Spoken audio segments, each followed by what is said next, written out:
Hello दोस्तों, कैसे हैं आप लोग। अरे भाई, ठंडी लग रही है मुझे पता है, लेकिन इतना ध्यान रखिएगा, आपका प्रिपरेशन आपके आने वाले समय में आपके मार्क्स को कैसे कैसे इंक्रीज कर सकता है, ये इस पे डिपेंड करता है। ठीक है, आपका प्रिपरेशन बहुत अच्छा हो, आपके मार्क्स बहुत अच्छे आए, और इसी के लिए मैंने और ये डे नाइट स्टडी प्लेटफॉर्म आपके लिए लेकर आया हुआ है। देख सकते हैं क्या लिखा हुआ है, 25 मोस्ट इंपॉर्टेंट क्वेश्चंस, और मैथमेटिक्स में 25 हम मोस्ट इंपॉर्टेंट क्वेश्चन लेकर आए हुए हैं, जो कि एक्सपेक्टेड है कि एग्जाम में आएगा, आ सकता है, नहीं आया इससे रिलेटेड हो सकता है। बाकी जो मैंने आपको पहले पढ़ाया हुआ है उसका भी हेल्प आप लेंगे, ऐसा नहीं कि केवल इसी पे डिपेंडेंट हो जाएंगे। ठीक है, लेकिन हमने जो ये बनाया है, मुझे उम्मीद है कि इसी टाइप के क्वेश्चन आपके एग्जाम में बनते हैं, और आप देखेंगे कि जब आपके एग्जाम होगा पेपर में क्वेश्चन इसी के जैसा आएगा। समझ रहे हैं, इसी के जैसा आएगा बिल्कुल, क्योंकि हमें उम्मीद है, क्योंकि ये जो पेपर पैटर्न जो बनाए गए हैं,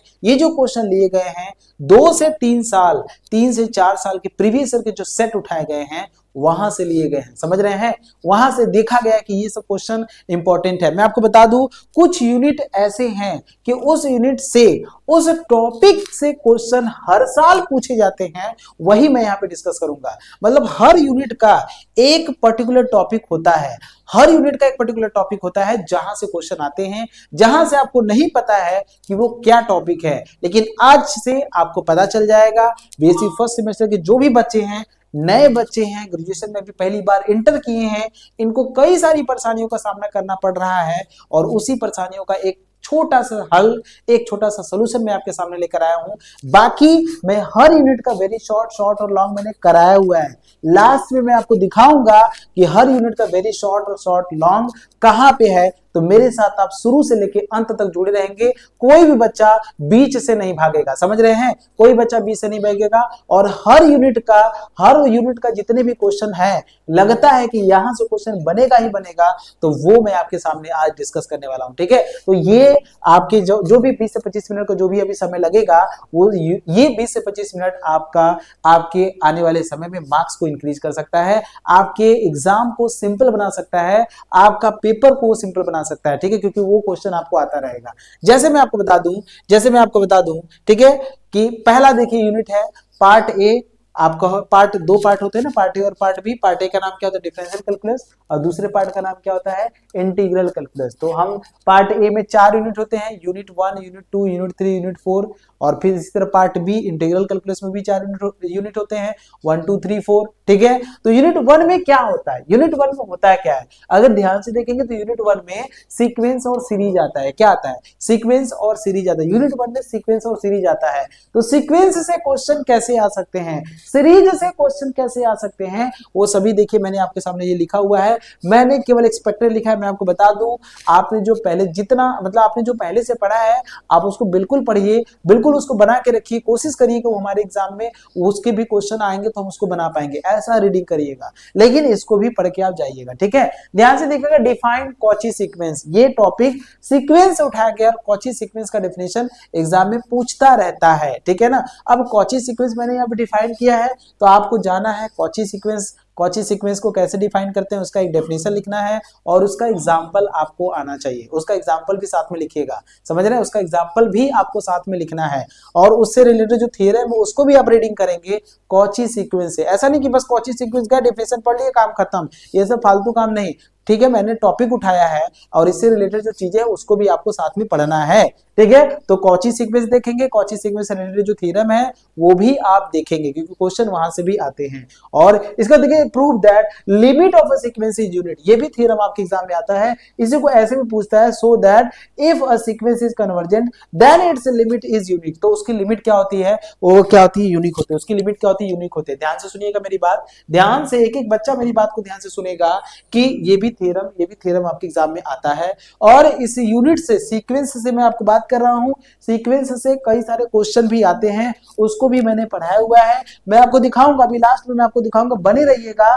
जो भी बच्चा अगर नहीं पढ़ा हुआ, क्योंकि फर्स्ट सेमेस्टर की एग्जामिनेशन थोड़े लेट में है और कुछ एग्जामिनेशन भी हाल ही में है, जो आपने पहले पढ़ा है, ऐसा तो नहीं कि मैं अभी बता रहा हूं तो ऐसा नहीं है, पीएससी फर्स्ट सेमेस्टर में बच्चा पढ़ा ही नहीं होगा। पढ़ा तो होगा ही होगा, लेकिन वो सतर्क रहे कि भाई किस जगह पे हमको काम करना है, बाकी उसने जहां पढ़ा है वो पढ़ाई है, ठीक है। फिर देखिए अगला क्या है, so that every convergent sequence is bounded, ये भी थ्योरम पूछा हुआ है। सो दैट एवरी जितने भी कन्वर्जेंट सीक्वेंस होते हैं बट बाउंडेड होते हैं, but the converse need not to be true, तो कन्वर्स के एक एग्जांपल होता है, उसको भी आप लिख लीजिएगा, उसको भी ध्यान रखिएगा, ठीक है। समझ रहे हैं, कन्वर्स ट्रू नहीं होता, इसके लिए -1 की पावर n ले लीजिएगा, वो सीक्वेंस हमारा बाउंडेड होता है लेकिन वो कन्वर्जेंट नहीं होता है क्योंकि उसकी दो लिमिट होती है, ठीक है ना। So that even every convergent sequence is bounded, ये भी एक थ्योरम होता है, उसी को ऐसे भी पूछ सकता है। तो ये था सीक्वेंस का, आपने देखा, आपने चीजों को सीखा, आपने जाना, और याद रखिएगा सीक्वेंस से क्वेश्चन भी आते हैं, उसको भी मैंने पढ़ा, उसको भी ध्यान से देखिएगा। डिफाइन कन्वर्जेंट सीरीज, ध्यान से देखिएगा, डिफाइन कन्वर्जेंट सीरीज को क्या क्या डिफिनेशन होता है। अब कन्वर्जेंस से रिलेटेड जितने भी थ्योरम है आप जाके सीरीज में देखेंगे और उससे जो क्वेश्चन है उसको भी लगाएंगे। कई सारे टेस्ट भी होते हैं सीरीज के टेस्ट के लिए, जिसमें कि पहला जो होता है, जैसे देखो नेसेसरी कंडीशन होता है सीरीज की कन्वर्जेंसी के लिए, नेसेसरी कंडीशन होता है कि limit n tending to infinity, जो f ऑफ x या फिर xn होता है वो हमारा 0 होना चाहिए, वो नेसेसरी कंडीशन होता है। तो इस टाइप का क्वेश्चन जो था जिसमें हमें केवल चेक करना है कि क्या है ये, तो इसमें limit n tending to infinity जब आप लेके जाएंगे ना तो 0 नहीं जाएगा, तो देख कर ही बता सकेंगे कन्वर्जेंट है कि नहीं है, तो आप देख लीजिएगा, ठीक है। इसलिए रॉब्स टेस्ट हमारे क्या है, रॉब्स टेस्ट है, ऐसे हमारे कई सारे टेस्ट हैं, आप देख सकते हैं, रेशियो टेस्ट होता है, रूट टेस्ट होता है, कंपैरिजन टेस्ट होता है, लॉगरिथमिक टेस्ट होता है, ठीक है, समझ रहे हैं। ऐसे मतलब कई सारे टेस्ट होते हैं, रूट टेस्ट होता है, कई सारे टेस्ट होते हैं, आप उसको जाके ध्यान से अच्छे से रीडिंग करेंगे। बाकी ये क्वेश्चन पूछा हुआ था इसलिए मैंने आपके सामने रख दिया है, ठीक है। टेस्ट से जो क्वेश्चन आते हैं वो इसी टाइप के क्वेश्चन आते हैं, ठीक है ना, लेकिन टेस्ट को पढ़े रहिएगा, टेस्ट से रिलेटेड जो क्वेश्चन बनते हैं उसको पढ़े रहिएगा, ठीक है। पढ़े रहेंगे तभी आप क्वेश्चन को सॉल्व कर पाएंगे। आइए यूनिट 2 में आते हैं। यूनिट 2 में जो हमारा मेन जो होता है वो हमारा क्या होता है, लिमिट होता है, कंटिन्यूटी होता है, डिफरेंशियबिलिटी होता है, ये हमारे आते हैं, आपको पता है, ये सब कुछ मैंने कराया हुआ है। तो उसी से रिलेटेड देखिए जो भी बातें बोलेगा वही बोलेगा। क्या देखिए, लिमिट का क्वेश्चन है यहाँ पे, limit x tending to 0 sin 2x by 2x, इसका क्वेश्चन अगर इस टाइप का क्वेश्चन अगर मुझे सॉल्व करना हो तो मैं कैसे करूंगा, कि इस टाइप का क्वेश्चन लिमिट से रिलेटेड जो क्वेश्चन आते हैं उसको आप 5 से 10 आप क्वेश्चन को सॉल्व करिएगा। फिर इसके बाद देखिए क्या है, डिफाइन लिमिट, ध्यान से देखिएगा, लिमिट को डिफाइन करिए, कंटिन्यूटी को डिफाइन करिए, क्या होता है किसी इंटरवल में, ठीक है, लिमिट एंड कंटिन्यूटी ऑफ वो फंक्शन। फिर give an example of continuous function which is not differentiable, ऐसा कौन सा फंक्शन है जो कि कंटीन्यूअस है लेकिन डिफरेंशिएबल नहीं, मॉड एक्स ले लीजिए, ठीक है ना। मॉड एक्स जो होता है फंक्शन हमारा कंटीन्यूअस होता है लेकिन डिफरेंशिएबल नहीं होता है। तो ऐसे एग्जांपल अपने पास रखिए, जब ऐसे एग्जांपल आए तो चुप मार के आप लिख दीजिए, ठीक है ना, समझ रहे हैं। So that the continuity is necessary condition, मतलब ये बोल रहा है हमें शो कराने की कंटिन्यूटी जो था वो नेसेसरी कंडीशन होता है but not a sufficient condition for differentiability. मतलब ये कहना चाहते हैं कि कोई फंक्शन अगर कंटीन्यूअस है तो जरूरी नहीं कि वो डिफरेंशिएबल हो, लेकिन अगर कोई फंक्शन डिफरेंशिएबल है तो फंक्शन कंटिन्यूटी हो जाता है। तो यही हमको प्रूव करना है। इस टाइप के थ्योरम को हम कैसे प्रूव करते हैं, इस टाइप के क्वेश्चन को हम कैसे प्रूव करते हैं, और कंटिन्यूटी से, कंटिन्यूटी को किसी भी फंक्शन की कंटिन्यूटी अगर मुझे निकालना तो मैं कैसे निकालूंगा, ऐसे कई सारी चीजें मैंने आपको बताया है। देखो मैं इतना छोटे में मैं इस यूनिट को खत्म कर देता हूं, लेकिन ऐसा तो नहीं है कि इसी में ही खत्म हो जाएगा। ये वो क्वेश्चन है जो हर बार लगता है आते हैं और उम्मीद है कि इस बार भी आएगा, लेकिन ऐसा थोड़ा नहीं कि खाली यही एग्जाम में पढ़ के जाना है, ये गलत बात है, बिल्कुल गलत बात है। लिमिट मैंने बोल दिया तो लिमिट से जितनी भी बातें उसको जाके ढंग से पढ़िएगा, कंटिन्यूटी को भी क्वेश्चन लगाइएगा, डिफरेंशिएबिलिटी की भी क्वेश्चन लगाइएगा। यूनिफॉर्म कंटिन्यूटी भी एक टॉपिक आता है, इसमें मैंने ऐड नहीं किया है, लेकिन यूनिफॉर्म कंटिन्यूटी से भी क्वेश्चन आते हैं, याद रखिएगा, उसको भी जाके करिएगा वहां से। जैसे 1/x जो होता है वो हमारा कंटिन्यूअस होता है लेकिन यूनिफॉर्म कंटिन्यूअस नहीं होता है, इस टाइप के क्वेश्चन भी देख लीजिएगा आप। यूनिट 3 में जो होता है वो क्या आता है, यूनिट 3 हमारे लिए बहुत इंपॉर्टेंट है, बहुत ज्यादा इंपॉर्टेंट है। यहाँ से क्वेश्चन शॉर्ट भी बनते हैं बहुत सारे और लॉन्ग भी हमारे लिए बनते हैं। तो सक्सेसिव डिफरेंशिएशन में देखिए क्वेश्चन आपके सामने, right the nth derivative of ax plus b के पावर -1, मैंने बहुत अच्छे से कराया हुआ है इसको, बहुत ही बढ़िया तरीके से कराया हुआ है उसको।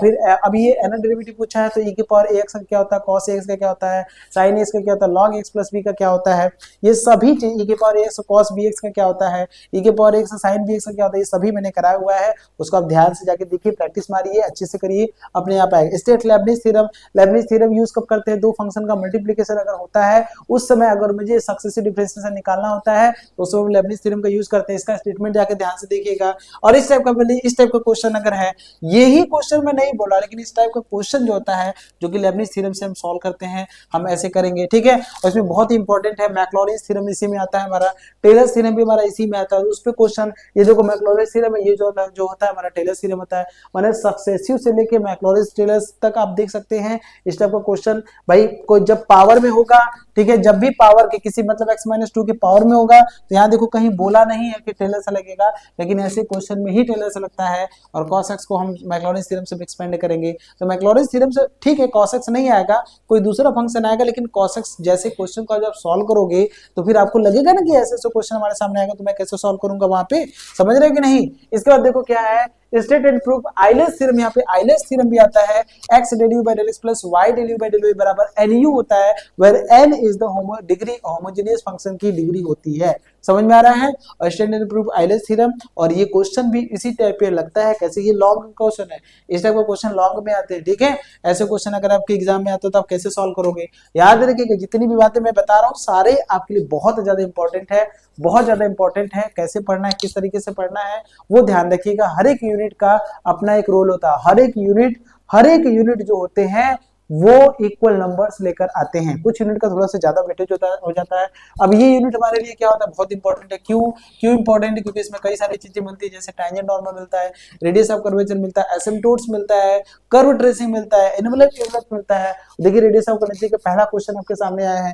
अब रेडियस ऑफ कर्वेचर के कई सारे फॉर्म होते हैं, जैसे हमारा इक्वेशन हमारा क्या हुआ हमारा कार्टेशियन फॉर्म हुआ, उस समय रेडियस ऑफ कन्वर्जेंस कैसे निकालते हैं। इक्वेशन हमारा पोलर फॉर्म हुआ तो उस समय रेडियस ऑफ कन्वर्जेंस कैसे निकालते हैं।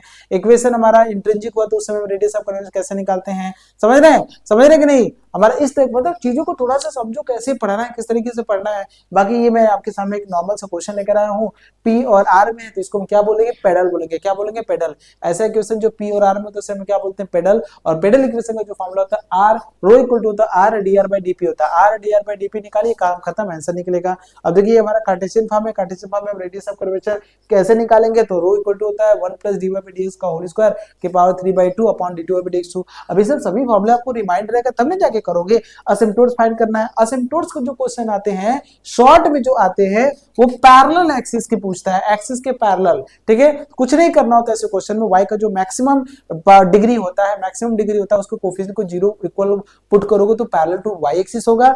x के मैक्सिमम डिग्री के कोफिशिएंट को जब आप 0 के इक्वल करोगे तो वो क्या होगा, पैरेलल टू x एक्सिस होगा, समझ रहे हो। तो इस टाइप का क्वेश्चन पूछा जाता है। देखो इसका क्वेश्चन, इसका ट्रेस करने के पूछा जाता है, r बराबर a 1 + cos थीटा है, ठीक है ना, समझ रहे हैं कि नहीं। ऐसे क्वेश्चन भी आपके एग्जाम में आते हैं। तो ये देखिए था 4 यूनिट जिसमें हम लोग डिफरेंशियल मतलब कैलकुलस की बात कर रहे हैं। कैलकुलस में इस टाइप के क्वेश्चन आपके बनते हैं, तैयार रहिएगा, बी रेडी रहिएगा। आपको डिफरेंशियल कैलकुलस के लिए, आपके बीएससी फर्स्ट सेमेस्टर के लिए बहुत ज्यादा मेहनत नहीं करना, लेकिन स्मार्ट तरीके से मेहनत करिए, ठीक है। जिस तरीके से मैंने आपको बताया उसी तरीके से पढ़िए। नेक्स्ट हमारा ये जो पार्ट बी है इसको हम लोग बोलते हैं हमारा डिफरेंशियल इंटीग्रल कैलकुलस। क्या बोलते हैं, पार्ट बी है।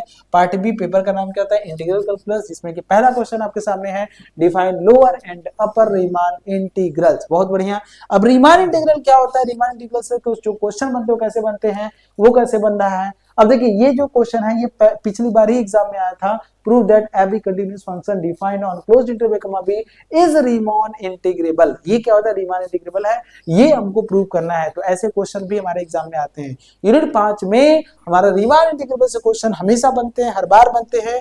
देख लीजिएगा कैसे लोअर निकालते हैं, कैसे अपर सम निकालते हैं, और इस तरह से कैसे हम लोग बात कर लेते हैं, ठीक है, समझ रहे हैं। अब यूनिट 6 में देख सकते हैं तो हम लोग इम्प्रॉपर इंटीग्रल होता है, इस टाइप के सीक्वेंस की कन्वर्जेंसी को हम किस तरीके से बात करते हैं, ऐसे सीक्वेंस की कन्वर्जेंसी हम कैसे शो कराते हैं, कौन से एबल टेस्ट लगाते हैं, म्यू टेस्ट लगाते हैं, किस टाइप के क्वेश्चन को हम लोग सॉल्व करते हैं। ऐसे क्वेश्चन आपके एग्जाम में आए हुए हैं, ठीक है ना। इस टाइप का क्वेश्चन आपको एग्जाम में देखने को मिलता है। तो ये हमारी मतलब डेफिनिट इंटीग्रल की मतलब कह सकते हैं डेफिनिट इंटीग्रल की मतलब इम्प्रॉपर इंटीग्रल की कन्वर्जेंसी की बात करता है ये, ठीक है ना। तो इसके इसके क्वेश्चन आप कैसे सॉल्व करेंगे आप देख लीजिएगा किस टाइप के। ये सभी क्वेश्चन मैंने आपको कराए हुए, मैं आपको लास्ट में बताऊंगा। ऐसा नहीं कि मैं यहाँ पे कोई क्वेश्चन का सोल्यूशन नहीं कर रहा हूँ, मैं यहाँ पे क्वेश्चन का सोल्यूशन करवाने नहीं आया हूँ, मैं आपको बता रहा हूँ कि देखो ऐसे क्वेश्चन आपके एग्जाम में आते हैं और आप कैसे करोगे, किस तरीके से करोगे, ठीक है। तो प्लेलिस्ट में मैं आपको लास्ट में जाते जाते दिखाऊंगा, वहां पे आप देखिएगा सब कुछ मैंने पढ़ाया हुआ है A to Z, ठीक है। तो घबराइएगा नहीं, घबराइएगा बिल्कुल नहीं। देखिए फाइंड द एरिया, ठीक है, एरिया फाइंड करना include by the curve y square equal to 4x x square equal to 4a by ऐसे क्वेश्चन का एरिया हमें फाइंड करना है जो इनसे घिरा हुआ है, ठीक है। फाइंड, अब इस तरह देखिए सॉलिड है, रिवोल्यूशन से हमारे क्वेश्चन बनते हैं, रिवोल्यूशन कैसे हम लोग रिवोल्यूट कर रहे हैं, r बराबर a bracket 1 plus cos theta, typical नहीं है, टिपिकल कुछ नहीं है, बस आप देखिए क्वेश्चन हमारे आए हुए हैं तो कैसे, ये सभी क्वेश्चन जो आए हैं सभी क्वेश्चन किसी न किसी ईयर्स में आए हुए हैं, एक्सपेक्टेड है कि ऐसे ही क्वेश्चन आपके एग्जाम में आएंगे और इस यूनिट से ऐसे ही क्वेश्चन बनते हैं। मैं आपको ये बता रहा हूं, मैं ये नहीं बता रहा हूं कि यही क्वेश्चन आएगा, मैं आपको ये बता रहा हूं कि इस यूनिट से इसी टाइप के क्वेश्चन आपके एग्जाम में आते हैं, ठीक है।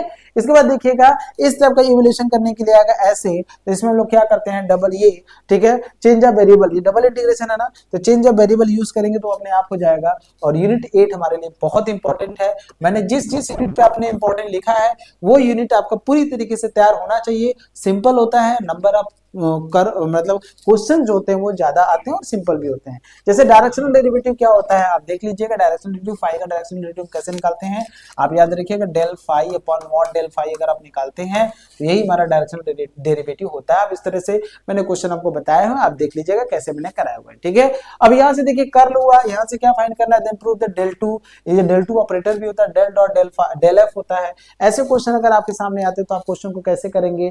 और इसके बाद आप देखिए इस टाइप का एफ डॉट ये बना सरफेस इंटीग्रल होता है, क्या होता है F dot N cap DS. तो ऐसे क्वेश्चन को हम आएगा तो किस तरीके से सॉल्व करेंगे, किस टाइप से सॉल्व करेंगे, कैसे हम लोग इस तरह से, ऐसे क्वेश्चन हमारे लिए बहुत ज्यादा इंपॉर्टेंट है। याद रखिएगा ये सभी चीजें जो मैंने आपको बताए हैं ये एक्सपेक्टेड क्वेश्चन है। यहाँ पे हमारा डाइवर्जेंस आता है, हमारा कर्ल आता है, ग्रेडियंट आता है। लिखने को तो मैं बहुत सारे क्वेश्चन बना दूं यहाँ से, लेकिन हमें मेहनत जो करना है, जो वर्क करना है, जो स्टडी करना है बहुत ही बढ़िया तरीके से करना है।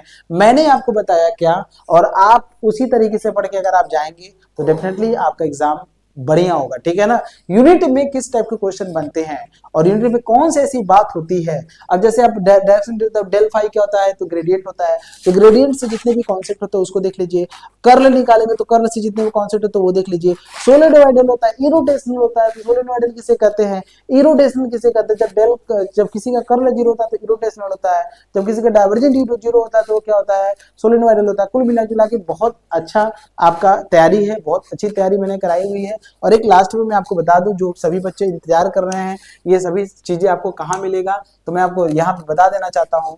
आप देखेंगे, आप यूजी लिखिएगा, यूट्यूब पे आप लिखिएगा, देखिए यूट्यूब पे डे नाइट स्टडी के 2 चैनल है। कितने हैं, 2 चैनल है। तो दोनों में से किस पे आपको जाना है उस चीज को मैं आपको बता दूं।